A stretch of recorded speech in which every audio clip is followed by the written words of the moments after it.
My dear friends, एक बार फिर से स्वागत है आपका आपके अपने यूट्यूब चैनल में। तो मैं इस यूट्यूब चैनल के थ्रू आपके पास बहुत सारी बीमारियों को मैंने पहले ही बहुत सारी बीमारियां डिस्कस की जो लोगों के होती तो है लेकिन वो उनसे बहुत तरह से अनजान होते हैं। तो वो और पिछले वीडियो में मैंने स्किन डिसीज़ के बारे में डिस्कस करना शुरू किया है। मैंने विटालिगो डिस्कस किया है। विटालिगो मतलब मैं स्किन से रिलेटेड ऐसी बीमारियों के बारे में भी आपके सामने बातें रखूँगी जिससे लोग बहुत अनजान होते हैं, बहुत सारी भ्रांतियाँ होती हैं उसको लेकर के, तो उनको दूर करने की कोशिश कर रहे हैं। ठीक है, तो आज के इस वीडियो में हम एक्जिमा डिस्कस करने वाले हैं। देखिए, एक्जिमा लोगों को लगता है कि ये कौन सी बीमारी है, कहीं किसी का कुछ छू लेंगे कुछ हो जाएगा तो कुछ फैल जाएगा या कुछ और सीरियस कंडीशन। देखिए, इसमें होता क्या है कि स्किन लाल पड़ जाती है पूरी तरह से और उसमें घमौरियों जैसे छोटे छोटे दाने हो जाते हैं, जो कि जब आप खुजला देंगे ना तो उसमें से पानी भी निकलेगा। और कभी कभी जब वो रेडनेस हो जाती है तो रेडनेस को जब आप खुजलाएंगे, इतनी ईचिंग होती है, इतना खुजली होगी उसमें, आप खुजला देंगे तो वो दाना और स्वेल हो जाएगा और स्वेल हो जाएगा, तो और वर्स्ट कंडीशन भी वो हो सकती है। ठीक है, तो आज देखिए एक्जिमा के बारे में मैंने आपको बताया। इसको हम एटोपिक डर्मेटाइटिस भी कहते हैं। इसको हम किस नाम से और जानते हैं? एटोपिक डर्मेटाइटिस के रूप नाम से भी जानते हैं। देखिए, अब एक्जिमा कई तरह की होती है।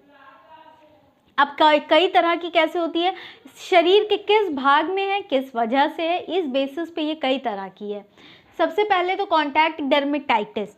देखिए, कॉन्टैक्ट डर्मेटाइटिस जैसे कि नाम पता है, कॉन्टैक्ट किसी के कांटेक्ट में आने से, कोई एलर्जन है, कोई चीज़ ऐसी है जिसके कांटेक्ट में आते ही आपके शरीर में दाने हो जाते हैं, लालपन लाल लाल लाल पूरा हो जाता है स्किन, या कुछ प्रॉब्लम्स होने लगती है, इरिटेशन, इचिंग, तो ये होती है कॉन्टैक्ट डर्मेटाइटिस। और जिस चीज़ के आप कॉन्टैक्ट में आते हैं उसको हम एलर्जन कहते हैं। ठीक है, और आपकी बॉडी जो रिस्पॉन्स शो कर रही है दैट इज़ एलर्जी।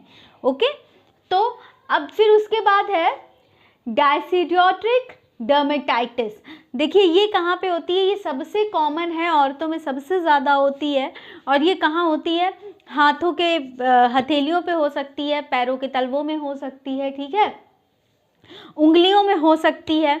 महिलाओं में इसलिए सबसे ज़्यादा होती है, पानी के कांटेक्ट में ज़्यादा रहती हैं, तो कांटेक्ट में पानी के रहती हैं तो कुछ भी हो सकता है। फिर ये धीरे धीरे क्या होता है ना कि वो इतनी ज़्यादा ईचिंग हो जाती है, इतनी ज़्यादा वर्स्ट कंडीशन हो जाती है कि जगह से स्किन फटने लगती है और वो और उसमें से ब्लड भी आ जाता है कभी कभी। ठीक है, फिर नेक्स्ट इज़ द न्यूमुलर डर्मेटाइटिस। ठीक है, ये लोअर लेग्स में होता है, घुटनों से नीचे वाले पोर्शन की आप अगर बात करें, लोअर लेग्स में होता है। और क्या होता है, स्किन बहुत ज़्यादा सूखी होने की वजह से होता है, ड्राई स्किन। ठीक है, और क्या होता है, गोले गोले और बहुत ही लाल, ठीक है, गोले गोले बहुत ही लाल इची स्केली पैचेस, इची मतलब एकदम खुजलाहट वाले, ठीक है, ऐसे ऐसे धप्पे धप्पे टाइप की डेवलप हो जाएगी। ठीक है, इसको हम कहते हैं न्यूमुलर डर्मेटाइटिस। फिर आते हैं स्टैसिस डर्मेटाइटिस। ठीक है, तो ये भी लोअर लेग में ही होता है। और क्यों होता है? जब लोअर लेग में ब्लड सर्कुलेशन कम हो जाता है, पुअर ब्लड सप्लाई होती है, तो उसकी वजह से ये न्यूमुलर स्टैसिस डर्मेटाइटिस होता है। ठीक है, सिम्टम्स मैंने आपको पहले ही बताए।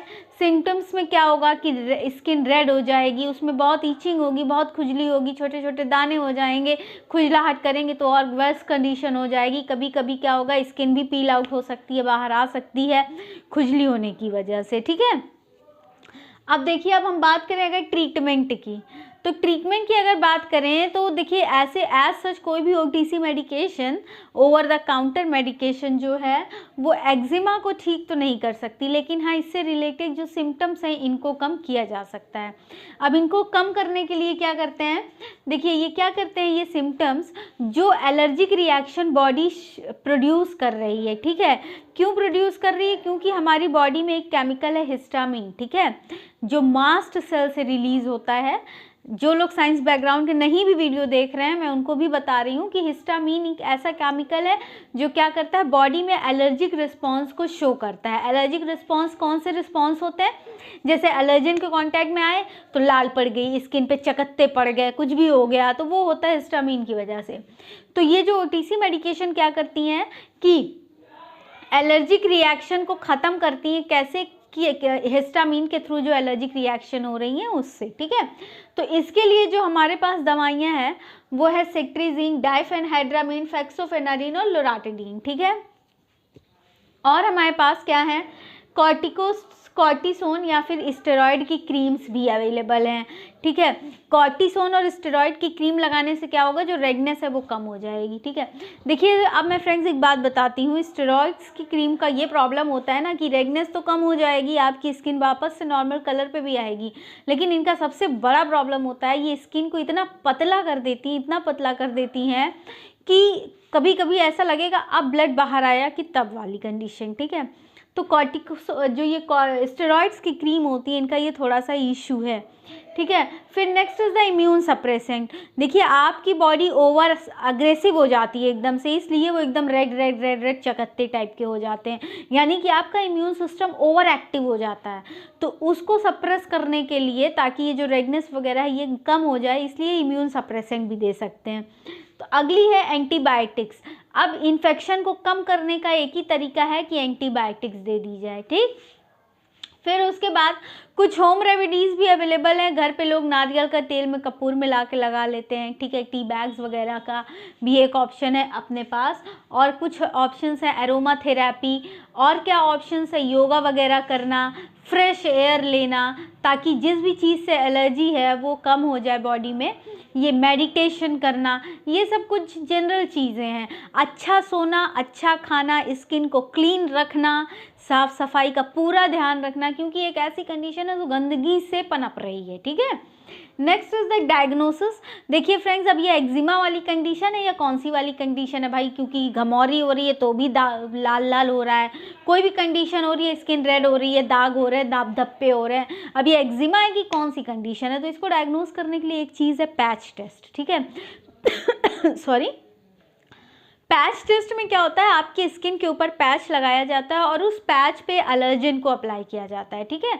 जिस भी एलर्जन से लग रहा है कि इन्फेक्शन है, एलर्जन को अप्लाई किया जाता है। तो जब एलर्जन पैच पे अप्लाई किया, अगर उस पैची एरियाज़ में कोई इन्फेक्शन आया, इसका मतलब कि आपकी स्किन उस पर्टिकुलर एलर्जन के लिए ही अपना रिस्पॉन्स शो कर रही है, इम्यून सिस्टम ओवर एक्टिव हो रहा है और ये सारे रिस्पॉन्सेज हो रहे हैं। तो एलर्जन आइडेंटिफाई करने के लिए, एक्जिमा आइडेंटिफाई करने के, अब जब एलर्जन आइडेंटिफाई हो गया मतलब एक्जिमा, तो इसके लिए हमारे पास पैच टेस्ट है, ठीक है। फिर उसके बाद कॉम्प्लिकेशंस देखिए फ्रेंड्स क्या है, हे फीवर और अस्थमा जैसी कंडीशन हो सकती है, ठीक है। ये इसके कॉम्प्लिकेशंस हैं। और प्रिवेंशन, जैसे कि मैंने पहले ही बताया, प्रिवेंशन सिर्फ एक ही तरीका है कि जितनी अच्छी नींद हो सके अच्छी नींद सोइए, हेल्दी लाइफस्टाइल अपनाइए, ऑयली कम खाइए, गंदगी बिल्कुल मत रखिए, अपनी स्किन को साफ रखिए, मेडिटेशन कीजिए, योगा कीजिए, और क्या करेंगे, अच्छी एक्सरसाइज कीजिए। क्योंकि फ्रेंड्स जैसे कि आपको पता है लो ब्लड सर्कुलेशन भी इसका एक रीज़न है भाई। देखिए आपने देखा था ना ये स्टैसिस डर्मेटाइटिस में लो ब्लड सर्कुलेशन था लोअर लेग में, इस वजह से हो रहा है। तो देखिए इन सब चीज़ों को दूर करने का क्या तरीका है, एक्सरसाइज करना। एक्सरसाइज में योगा, मेडिटेशन, थोड़ी बहुत इधर उधर की एक्सरसाइजेज जो हैं, तो ये हेल्दी लाइफ स्टाइल अपनाना is the most important thing, ठीक है। तो ये है फ्रेंड्स एक्जिमा के बारे में सारी जानकारी जो एक नॉर्मल सबको पता होनी चाहिए। इसको डिटेक्ट करने का तरीका भी मैंने बताया और मेडिसिन्स भी आपको बताई, ठीक है। तो अब देखिए मैं सेट्रिजिन, देखिए आपके दिमाग में क्वेश्चन आ सकता है मेडिसिन्स के अपने से ले लें क्या? नहीं, अपने से बिल्कुल मत लीजिए, लेकिन हाँ सेट्रिजिन वगैरह एक ऐसी टैबलेट्स हैं जो आप अपने से भी कभी अगर आपको लग रहा है कहीं इचिंग हो रही है, खुजली ज़्यादा हो रही है, तो ये मेडिकेशन आप ले सकते हैं। लेकिन इससे हाई क्लास की अगर आपको चीज़ें लेनी हैं तो डॉक्टर से प्रिस्क्राइब करके तभी आप कोई मेडिकेशन लीजिए। मैं बिल्कुल सजेस्ट नहीं करूँगी कि बिना डॉक्टर की प्रिस्क्रिप्शन के आप कुछ भी खा लीजिए, ठीक है। तो this is all about eczema. और फ्रेंड्स मैं आपसे रिक्वेस्ट कर रही हूँ, हमारा यूट्यूब पे एक और चैनल है टेक डायरेक्शन न्यूज़ के नाम से, जिसका डिस्क्रिप्शन में हर बार लिंक में शेयर कर रही हूँ आपके साथ। तो प्लीज़ प्लीज़ प्लीज़ एक बार उस चैनल को भी विज़िट कीजिए और हमारे उस चैनल को भी सपोर्ट कीजिए, उसको भी सब्सक्राइब कीजिए। और ये अगर आपको मेरी इन्फॉर्मेशन पसंद आई तो प्लीज़ वीडियो को लाइक कीजिए, चैनल को सब्सक्राइब कीजिए, और अगर आपके कोई सुझाव हैं तो कमेंट सेक्शन में कमेंट करके मुझे बिल्कुल बताइए। मैं हर बार आपके सजेशंस को इनकॉर्पोरेट करने की पूरी कोशिश करती हूँ। आप जो वीडियोस बोलते हैं मैं उन टॉपिक्स को वीडियोस देने की आपको पूरी कोशिश कर रही हूँ, ठीक है। तो अगर आपके कोई भी सुझाव हैं तो कमेंट सेक्शन में कमेंट करके मुझे बता सकते हैं। Thank you very much.